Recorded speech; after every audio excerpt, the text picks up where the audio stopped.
There are two ways to live your life. One is as though nothing is a miracle. The other as though everything is a miracle. Albert Einstein.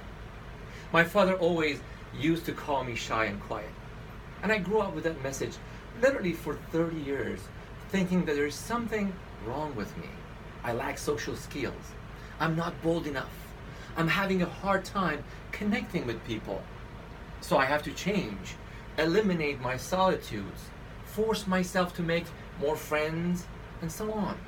Not knowing that I was pushing myself against my life stream, and confused that why I loved my quiet and intuitive times, and why being with me were the most peaceful and creative moments that I always look forward to.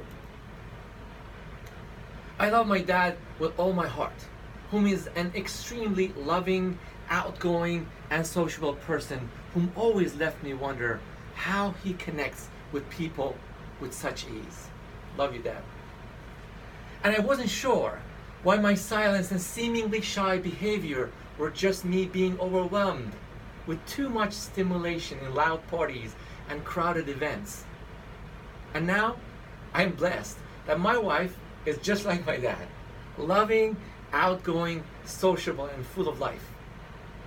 I'm grateful that our differences opened a new gateway of understanding for me, to see why some of my wife's behaviors were overwhelming for me, and why some of my behaviors were boring to her. Neither one of us were wrong, and at the same time, we were both wrong, trying to change the other one to our liking. By observing and accepting our differences, frustration and expectations turn into fascination and curiosity for the miracles that we each possess in order to learn from and teach to our surroundings. It was a major shift for me on how I observe everyone and everything around me as a miracle for me, so that I know who I really am. Unfortunately, in today's society, we lack the human self-awareness. Or simply put, we don't even know our own user manual, and we all try to change others to our liking. Even the educational system, community activities, and marketplace. Not realizing that the world only needs the divine gifts that we were born with to keep a proper balance in this miraculous and colorful patchwork of humanity, or simply life. The movie Forrest Gump expresses this pretty well. As Albert Einstein says, everybody is a genius. But if you judge a fish by its ability to climb a tree, it will live its whole life believing that it's stupid. The trick that our mind and society plays is that we have to be in a certain way to achieve certain results. But if it's not aligned with whom I really am, I might feel I'm not good enough, I am broken, and even make me judgmental toward others as broken or not good enough. And as a result, upset, family separations, and even self-elimination might arise. Statistics show only 1 out of 3 Americans are happy with their day-to-day life activities. 71% of employees are unhappy with their current career. The global divorce rate has increased 251% since 1960, and close to 800,000 people die due to suicide every year. But the fact is, it's our differences that makes us grow and expand.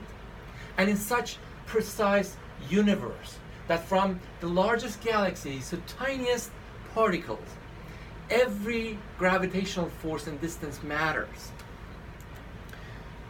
We're just a reflection of the same order.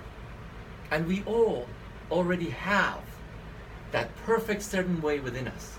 We just have to acknowledge it, cherish the beauty in ourselves, and see it in others. And most important of all, share with the world. Share our miracles with the world. We'll either discover or hide them under layers of habits, beliefs, or fears. So, what do you expect of yourself? To be a great artist? To be a famous entrepreneur? To be an exceptional parent? To be an effective member of your community? To leave a legacy behind? What would bring tears of joy to your 7-year-old self? Whom do you really want to be? The difference between happy and unhappy people is their alignment with their true self. And the difference between happy and real successful people is that successful people perform at the best version of themselves and share their gift with the world, and equally appreciate the gift of others. Have you ever thought about what your miracle or inner gift is? Do you have a nice smile? Do you have a heart of gold? Do you have a beautiful, soothing voice? Are you a good listener? Do you bring joy to your surroundings? None of these examples have anything to do with IQ or talent, or today's misguided measurements of a gifted person. I'm talking about your inner miracle, the part of you that has never changed. And if shared, it can impact the world beyond your measures.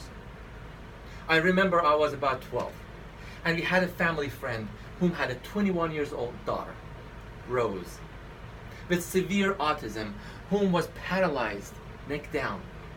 Her parents were the most optimistic and kind human beings I've ever met. I was always in awe and wonder when they fed or moved their daughter around with such care and love. Rose had one of the kindest and happiest smiles that I can never forget. And despite all the hardships that we might imagine, I think her gift was to teach her parents patience, compassion, and love. And I can't imagine how many people around her had a silent prayer in their hearts with gratitude for the life and blessings. I can clearly see that was her gift to the world. After all, we're all here to grow and expand, to manifest the world we're living in, and practice our extraordinariness, and celebrate our miraculousness, and contribute to each other's spiritual growth. Now I know Rose and her parents were both fulfilling their purpose. My father was preparing the foundation in me to be able to share this message with you today here on the stage. And my wife opened my eyes to the miraculous relationships we all have.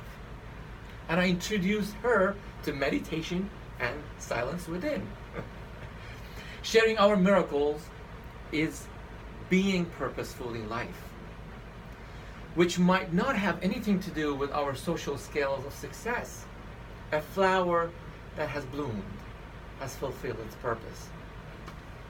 I invite you to replace our why questions with what, for all that's happening around us. What's the miracle within you? Careless of the social norm of IQ or talents, what's the miracle within the people you interact with? And what's the miracle within all the events, interactions, and relationships? Know and cherish your inner miracle, and see the miracles in others.